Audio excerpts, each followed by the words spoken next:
नमस्कार।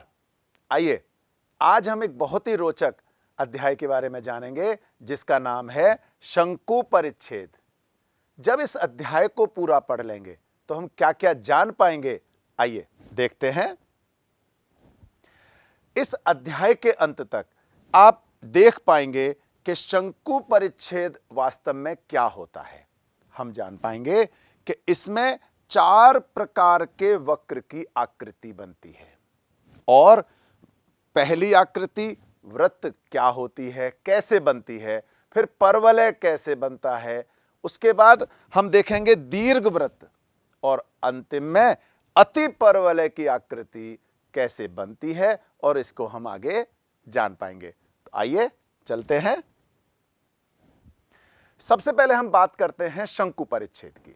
शंकु परिच्छेद के लिए आप थोड़ा सा ध्यान करें कि एक कोई स्थिर ऊर्ध्वाधर रेखा है और दूसरी एक रेखा है जो एक अचर कोण अल्फा बना रही है, कुछ इस तरह से। अब यदि हम इसके कोण को अचर रखते हुए और इसको हम घुमाएं और इस तरह से घुमा दे चाहें तो ये क्या होगा, घूम करके इस तरह की आकृति हमारे पास आ जाएगी और ये 2 नापे बनेंगे, यानी 2 कोण जैसे होंगे, एक अपर कोण, एक निचला कोण। इसको अपर नापे और निचला नापे भी कहा जाता है। इसका जो ये बीच में है ये इसका वर्टेक्स यानी केंद्र कहलाता है। फिर जो हमने घुमाया था इसी से तो ये सारा बना था, इसलिए इसको हम जनरेटर अर्थात जनक भी कहते हैं। और जो ये ऊर्ध्वाधर रेखा है ये इसकी अक्ष कहलाती है। तो वास्तव में शंकु परिच्छेद फिर क्या हुआ? शंकु परिच्छेद हुआ अगर हम इस आकृति में एक तल समतल लेकर के और इसके हिस्से करें, इसको काटें, तो कितने हिस्से बन सकते हैं उसे हम परिच्छेद कहेंगे। परिच्छेद में ध्यान क्या रखना है कि एक तो ये कोण जिसे हमने घुमाया अचर होना चाहिए, दूसरा ये जो स्थिर रेखा है ये, तो अर्थात किसी भी लंबवृत्तीय शंकु की एक समतल द्वारा परिच्छेद करते हैं तो प्राप्त वक्रों को शंकु परिच्छेद कहते हैं। हम ऐसा भी कह सकते हैं कि यदि कोई बिंदु इस प्रकार से गमन करता है कि उसकी एक स्थिर, ध्यान रखना, एक स्थिर बिंदु और स्थिर रेखा से यदि उनकी दूरी का अनुपात निश्चित हो तो ऐसे सभी बिंदु पथ को हम शंकु परिच्छेद कहते हैं। आइए और आगे चलते हैं। 4 प्रकार की वक्र आकृति हमें इस तरह के समतल से किसी भी शंकु को परिच्छेद करने पर बनती है। सबसे पहली आकृति वृत्त की आकृति। वृत्त की आकृति में हमें क्या देखना है कि यदि मेरा ये समतल जिससे कि मैं इसको काट रहा हूं, अगर उसका कोण मैं बीटा ले लूं, ध्यान रखना ये जिससे हमने घुमाया था ये कोण है अल्फा और हमने क्या किया है, ये जो तल है जिसे हम इसको काट रहे हैं उसका कोण मैंने मान लिया बीटा। यदि मैं इस स्थिर रेखा के इस तल को 90 डिग्री के कोण पर रखूं अर्थात बिल्कुल लंबवत काटें, तब ये वृत्त बनता है। इसी प्रकार से यदि मैंने इस बीटा कोण को इस अल्फा कोण के बराबर कर दूं और बराबर करके अगर काटूं तब ये इस तरह से परवलय अर्थात पैराबोला बनता है। और यदि मेरा ये वाला कोण जिससे कि मैं इसको काट रहा हूं वो अल्फा से तो बड़ा हो परंतु 90 डिग्री से छोटा हो, क्योंकि 90 के बराबर हुआ तो वृत्त बन जाएगा, इसलिए 90 से कम हो लेकिन इस अल्फा से बड़ा हो, तब वो बन जाएगा मेरा दीर्घ वृत्त अर्थात इलिप्स। चौथा, यदि मैंने अल्फा से तो कम कर दिया लेकिन 0 नहीं कर सकता, ध्यान करना, 0 कर दिया तो वो ऊर्ध्वाधर रेखा के ठीक बिल्कुल पैरेलल हो जाएगा। ऊर्ध्वाधर रेखा के पैरेलल ना रखकर,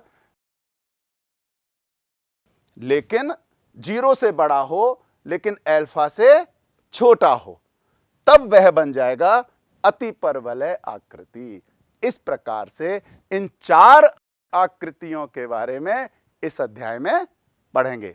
आइए आगे देखते हैं। पहला जो परिच्छेद हमने देखा था वो था वृत्त अर्थात सर्कल। इस सर्कल के बारे में आप सभी बचपन से पढ़ते चले आ रहे हो। आपने पढ़ा था कि वृत्त क्या होता है, तो ध्यान होगा कि किसी भी एक बिंदु से एक निश्चित दूरी पर जितने भी बिंदु होंगे उन सारे बिंदुओं के समूह को या समुच्चय को हम वृत्त कहते हैं। अर्थात यहां से मान लो एक बिंदु इतनी दूर है, दूसरा बिंदु इतनी दूर है, तीसरा इतनी दूर है, चौथा इतनी दूर है। ये अगर ये सब बराबर हो जाएं तो ऐसे तो और भी अनेक बिंदु हो सकते हैं। तो इन सभी बिंदुओं के बिंदु पथ को अर्थात इस तरह के बिंदुओं के समुच्चय को हम वृत्त कहते हैं। ये आप पढ़ते हुए आए हो। फिर इसमें क्या खास है आगे देखते हैं। लेकिन इसको आप क्या कहते थे? त्रिज्या आर। ये होता था वृत्त का केंद्र और ये हो गई वृत्त की परिधि। ये सारी जो शब्द हैं जो वृत्त के हैं वो आप पहले से ही बहुत बेहतर ढंग से जान चुके हैं। तो यहां हम क्या देखेंगे कि इस वृत्त का समीकरण कैसे निकले। अब वृत्त का समीकरण जानने से पहले आप सभी ने निर्देशांक ज्यामिति भी पढ़ी है और दूरी निकालना भी पढ़ा हुआ है। दो बिंदुओं के बीच की दूरी निकालना, इन दोनों का उपयोग करके हम इस वृत्त का समीकरण पता कर सकते हैं। कैसे देखते हैं। एक वृत्त मेरा बना हुआ है, इसका केंद्र है O और त्रिज्या है R। ये जो बिंदु हैं अगर मैं ध्यान से देखें इसको, तो केंद्र से जो अगर ये मूल बिंदु पर है ऐसे मान लेते हैं फिलहाल, मूल बिंदु यानी ग्राफ हो गया, और अगर ये ग्राफ हो गया तो यहां केंद्र पर O और इसके बिंदु हो गए 0 0। इसके बाद यदि आप देखें कोई बिंदु P है, इसके निर्देशांक आपने पढ़ लिए x y। इस बिंदु से P के बीच की दूरी ये त्रिज्या कहलाएगी, जिसको कि हम R कहते हैं। दो बिंदुओं की बीच की दूरी आपने पढ़ी है कि x2 माइनस x1 का whole square plus y2 minus y1 का होल स्क्वायर और उसका वर्गमूल, अर्थात OP जो कि R था। जब OP की दूरी पता कर लेंगे दूरी फॉर्मूला से, तो हम इस समीकरण को पता आराम से कर सकते हैं। कैसे देखते हैं। एक वृत्त, सामान्य वृत्त, माना कि इसका जो केंद्र है वो है H के। एक वृत्त के ऊपर कोई बिंदु P है, इसका जो निर्देशांक है वो है x y। अगर मैं इस वृत्त के केंद्र को P से मिला दूं तो ये मान लेते हैं कि इसकी त्रिज्या हो गई R। अब अगर दूरी फॉर्मूला से देखें तो हम क्या देखेंगे, OP की दूरी निकालनी है तो वह हो जाएगी x माइनस h का whole square plus y minus k का होल स्क्वायर। और यदि मैं इसका वर्गमूल भी हटा दूं तो बजाय r के वो हो जाएगा मेरा r स्क्वायर। अर्थात किसी भी वृत्त का समीकरण मेरे लिए बन गया x माइनस h का वर्ग प्लस y माइनस k का वर्ग बराबर r स्क्वायर।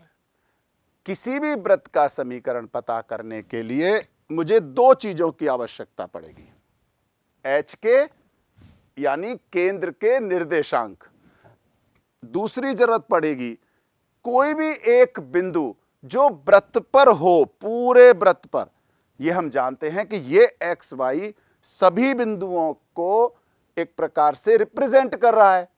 तो हमें अगर एक बिंदु दे रखा हो, केंद्र पता हो, तो हम वृत्त का समीकरण पता कर सकते हैं।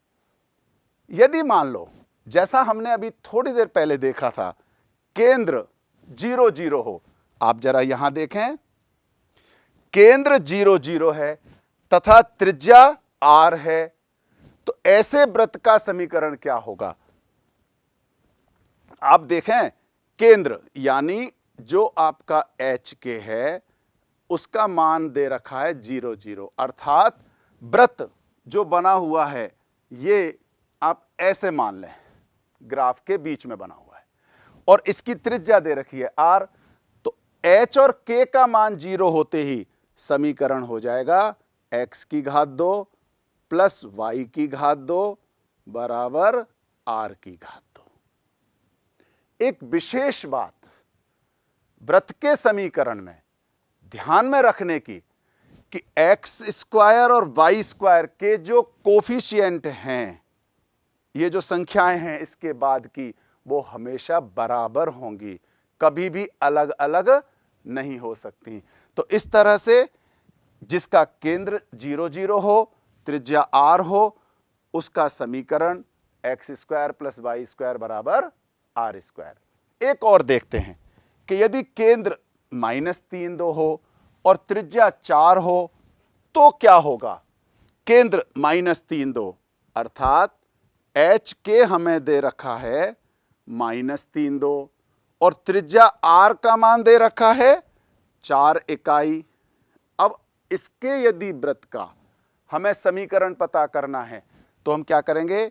x माइनस h का मान -3 है, इसलिए ये +3 हो जाएगा, घात 2 जमा y, k का मान जमा 2 है तो y माइनस 2 की घात 2 हो गया बराबर r स्क्वायर। r यानी 4, तो इसका मान हो गया 16। हो गया ना आसान? आइए आगे देखते हैं कि इसका और कैसे उपयोग हम इस समीकरण का कर सकते हैं। एक उदाहरण किताब में दिया हुआ है कि x की घात 2 प्लस y की घात 2 plus 8x plus 10y minus 8 बराबर 0। यदि यह वृत्त का समीकरण है तो इसका केंद्र तथा त्रिज्या ज्ञात कीजिए।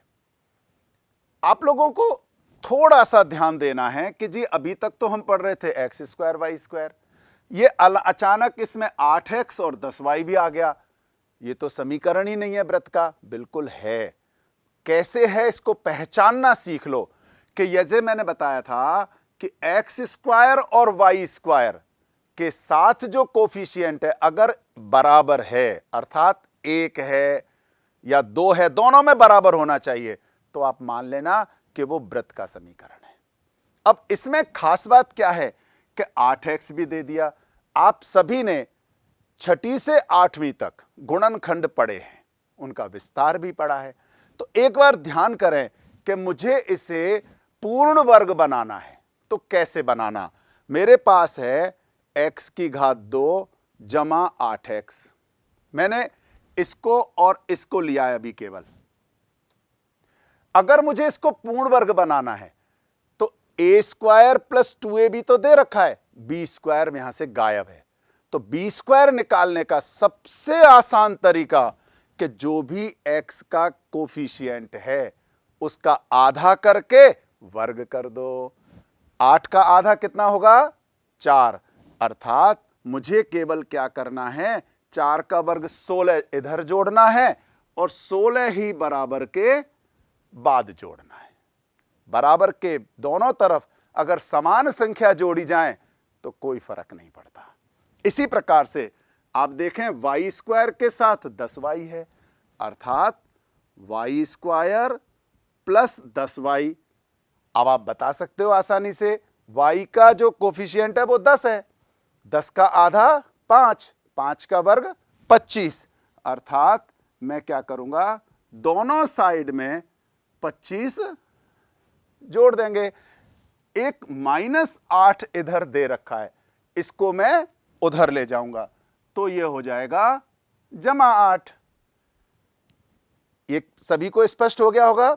इसके बाद आप एक बार इसको देखें यहां तक, x की घात 2 + 8x + 16, ये क्या हो जाएगा? अगर आप देखें तो x + 4 का होल स्क्वायर जमा ये क्या होगा? y + 5 का वर्ग। अब उधर क्या होगा उसे भी देख लेते हैं। ध्यान रखना वो भी वर्ग में होना चाहिए, लेकिन देखते हैं। 8 × 5 = 13 और 6 19, 1 2 3 और 1 4 49। अर्थात ये हो गया मेरा उस समीकरण से। किससे तुलना करेंगे हम? अब एक बार ध्यान करो, x - h का whole square plus y - k का वर्ग बराबर r²। इससे तुलना करके देखेंगे तो h का मान कितना आएगा? ध्यान करना, यहां +4 है, ये -h है, तो h का मान आ गया -4। k का मान कितना आएगा? -5। और r का मान कितना आया? 7। इस प्रकार से आप लिख सकते हो। प्रश्न में पूछा था केंद्र का मान, अतः आप लिखेंगे केंद्र। केंद्र कितना हो गया? -4 -5। दूसरा पूछा था त्रिज्या, तो त्रिज्या कितनी हो गई हमारे पास? 7। बहुत ही आसानी से आप इस तरह के प्रश्नों को कर सकते हैं। आइए आगे चलते हैं। अब हम एक नई आकृति के बारे में जानेंगे जिसको कहते हैं परवलय अर्थात पैराबोला। आपने देखा शंकु परिच्छेद में यह भी बना था। इसमें खास बात क्या है कि एक निश्चित बिंदु है और एक ऊर्ध्वाधर रेखा है, वह भी स्थिर है। तो इन स्थिर रेखा और इस स्थिर बिंदु से बराबर दूरी पर जितने भी बिंदु होंगे उन सभी बिंदुओं के समूह को पैराबोला या परवलय कहते हैं। जैसे आप देखें, जितनी दूरी यहां है उतनी ही दूरी इस स्थिर रेखा से है, जितनी दूरी FP3 की है उतनी ही B3 P3 की है। इधर भी जरूरी नहीं है, ऐसे भी देख सकते हैं। उतनी ही दूरी यहां से हो गई, जितनी नीचे है उतनी ही दूरी यहां से हो गई। अर्थात एक स्थिर बिंदु और एक स्थिर रेखा के मध्य बराबर दूरी पर जितने भी बिंदु होंगे उन सब बिंदुओं के पथ को परवलय कहेंगे, क्योंकि वहां पर इस तरह से एक आकृति बन जाती है। अब हम क्या करते हैं, इस नाभि से जो फिक्स बिंदु था, स्थिर बिंदु था, उसका नाम होता है नाभि अर्थात फोकस पॉइंट। और ये जो स्थिर रेखा है इसको कहते हैं डायरेक्ट्रिक्स अर्थात नियता। एक छोटा सा काम करते हैं, इसमें हम यहां से ऐसे एक सीधी रेखा खींचते हैं। सीधी रेखा खींचते ही इसमें जहां पर इस परवलय को ये काट रही है, ये इसका केंद्र कहलाता है। अगर मान लो मेरा एक ग्राफ इस तरह से हो गया, तो ये मूल बिंदु 0, माना कि इस नाभि के निर्देशांक हैं A0। ध्यान रखें कि OF किसके बराबर होगा? यहां मान लो मैं P लिख देता हूं, तो ये OP के। अर्थात अगर यहां A दूरी है तो ये दूरी हो गई -A। दूरी तो A रही, लेकिन चूंकि नकारात्मक दिशा में आ जाता है इसलिए ये इसके निर्देशांक हो जाएंगे -A0। छोटा सा काम, वो क्या कि इसके जो ऊर्ध्वाधर रेखा है इसका समीकरण क्या होगा? तो आप जानते हो -a है इसका निर्देशांक, इसलिए इसका समीकरण हो जाएगा x बराबर -a। यानी नियता का समीकरण जो यहां पर फोकस बिंदु है उससे अपोजिट साइन लगा करके हम नियता का समीकरण पता कर सकते हैं। अब इस परवलय का समीकरण कैसे पता लगेगा? बहुत आसान है। हमने एक जो बिंदु था माना कि हम इसका निर्देशांक ले लेते हैं xy। इस xy निर्देशांक लेकर के और मैंने क्या किया, ये दूरी निकाली और ये दूरी निकाली। इन दोनों दूरियों को, इसके निर्देशांक हो गए मेरे -a0, मैंने इसके दूरी और ये दूरी जैसे ही मैं निकालूंगा बराबर करेंगे तो हमारे पास आ जाएगा y² बराबर 4ax। इसी प्रकार से यदि मैं इस आकृति को मान लो दूसरी तरफ बना दूं तो ये हमारी नियता हो गई। अब जो समीकरण बनेगा वो हो जाएगा y² बराबर -4x। अब ये 4ax हुआ दूसरी साइड में। अगर मैंने इसी को मान लो y अक्ष पर बना देता तो नियता मेरी नीचे होती। इसका जो समीकरण होगा वो होगा x² बराबर 4ay। और अगर इसी को मैंने y अक्ष के नीचे बना दिया होता, नियता इसकी ऊपर आ जाती, तो इस परवलय का समीकरण हो जाएगा x² बराबर -4ay। तो ध्यान क्या रखना, यदि कोई परवलय x अक्ष पर बन रहा है तब तो y² आएगा, और अगर वो y अक्ष पर बन रहा है तब x² आएगा। और एक आखिरी चीज कि अगर इस फोकस बिंदु से हमने एक रेखाखंड इस तरह से इस डायरेक्ट्रिक्स यानी नियता के समानांतर खींचा तो वह इस परवलय को दो बिंदुओं पर काटता है। इन दो बिंदुओं के बीच की दूरी ये आप देखें नाभि लंब कहलाती है। ये आई कहां से, ध्यान रखना है, फोकस बिंदु से एक सीधी रेखा खींची जो नियता के समानांतर थी, तब जाकर के इन दो बिंदुओं के बीच की दूरी नाभि लंब कहलाएगी, जिसका की मान 4a के बराबर होगा। ध्यान आया ना? आइए कुछ प्रश्न देखते हैं। अब ये कुछ उदाहरण हैं, आप ध्यान करें। यहां y² बराबर 8x दे रखा है, आपको ये सब चीजें पता करनी है। ध्यान क्या रखना है, अगर y² है तो आप जानते हो x के ऊपर हो गया, यानी y² बराबर 4ax से तुलना करेंगे, a का मान आराम से 2 आ जाएगा। तो नाभि के निर्देशांक को आराम से पता लग गए, 2 0। नियता x बराबर -2, इस तरह से पता कर सकते हैं। अगला देखें, परवलय का समीकरण ज्ञात कीजिए जबकि शीर्ष 0 है, यानी केंद्र उसका 0 है। तो यही समीकरण रहा। नाभि दे रखी है 0 2, यानी y अक्ष पर है, तो x² बराबर 4ay करके इसको भी पता कर सकते हैं। और लास्ट, परवलय का समीकरण ज्ञात कीजिए जबकि वह बिंदु इससे गुजरता हो, यानी x और y का मान दे रखा है, इसे करके पता कर सकते हैं। आप लोग करें, निश्चित तौर पर आपको ये बहुत आसान लगा होगा, आप सारा अभ्यास कर सकते हैं। तो हमने आज क्या क्या सीखा देखते हैं। हमने आज जाना कि शंकु परिच्छेद क्या होता है, इससे तल और स्थिर ऊर्ध्वाधर रेखा से किस तरह से आकृति बना सकते हैं, वृत्त और परवलय के बारे में हमने जाना और संबंधित कुछ उदाहरण किए, और इस पर आप आसानी से पूरा अभ्यास कर सकते हैं। मुझे पूरा विश्वास है आपको आनंद आया होगा। बहुत बहुत धन्यवाद।